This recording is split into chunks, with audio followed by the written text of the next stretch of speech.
उंबरखिंडीच्या लढाईत मोठा पराभव पाहून कारतलब खान पुण्यास परतला। त्या लढाईत मुघलांची ताराबळ उडालेली ऐकून शाहिस्तेखानाचा राग अनावर झाला। आणखी काही मुघल सरदार त्याने शिवरायांच्या पाठलागावर कोकणात पाठविले।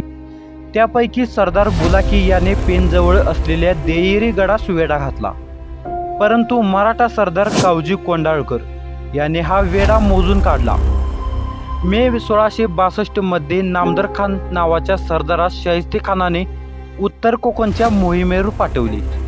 नामदार खान जेव्हा पेनजवळ येऊन पोहोचला तेव्हा अचानकपणे शिवरायांनी मिऱ्या डोंगराच्या बाजूने त्याच्यावर जबरदस्त हल्ला केला, तरी पण नामदार खानने आपला बचाव केला।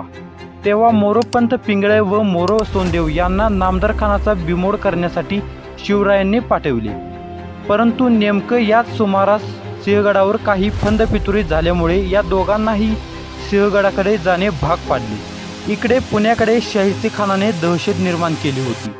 शिवरायांचे लोक फोडण्यासाठी आणि किल्ले ताब्यात घेण्यासाठी लाचलुचपतीच्या मार्गाचा त्याने अवलंब सुरू केला होता। त्याचेच एक प्रतीक म्हणजे सिंहगडावर फंदफितुरी झाली होती। शाहिस्तेखानाचा पुण्यातील मुक्काम शिवरायांना धोकादायक वाटू लागला।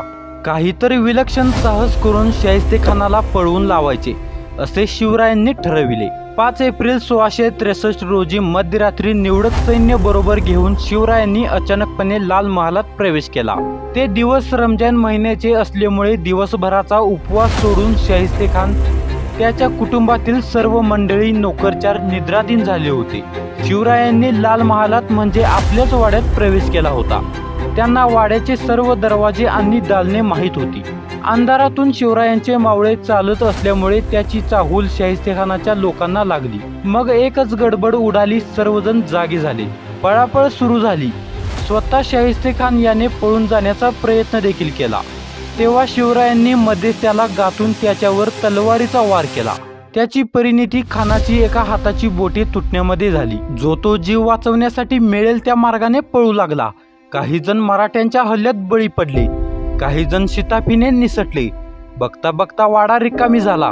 पुण्यात असलेल्या मुघल सैन्याला नेमके काय झाले हे समजलेच नाही। शिवरायांनी हल्ला केला हे समजल्यावर गनिम कुठे आहे अशा आरोळ्या ठोकत सर्वजण पळू लागले। या प्रसंगाचा फायदा घेऊन शिवराय आणि त्यांचे मावळे गनिम कुठे आहे असे ओरडत गर्दीमध्ये मिसळून गेले। फजिती झालेल्या शाहिस्तेखानाने शेवटी आपल्या लोकांसह अहमदनगरची वाट पकडली। या संदर्भात शिवरायांचे उद्गार सभासदाने आपल्या बकरीत नमूद केले आहेत। पुण्याहून परतल्यावर शाहिस्तेखान नगरलाही थांबला नाही। त्याने थेट दिल्लीचा रस्ता पकडला। औरंगजेबाला त्याच्या फजितीची हकीकत समजलीच होती। त्याने खानाला भेटण्यास नकार दिला आणि बंगालच्या सुभेदारीवर त्याची नेमणूक केली।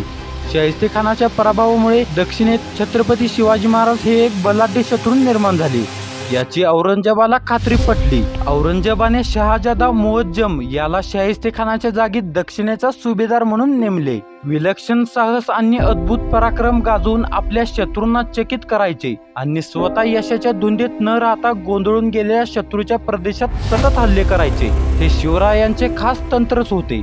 शाहिस्तेखान दिल्लीच्या रस्त्याला लागल्याबरोबरच शिवरायांनी कोकण भागावर स्वारी केली आणि कुडाळ, वेंगुर्ला इत्यादी ठाणी जिंकून घेतली।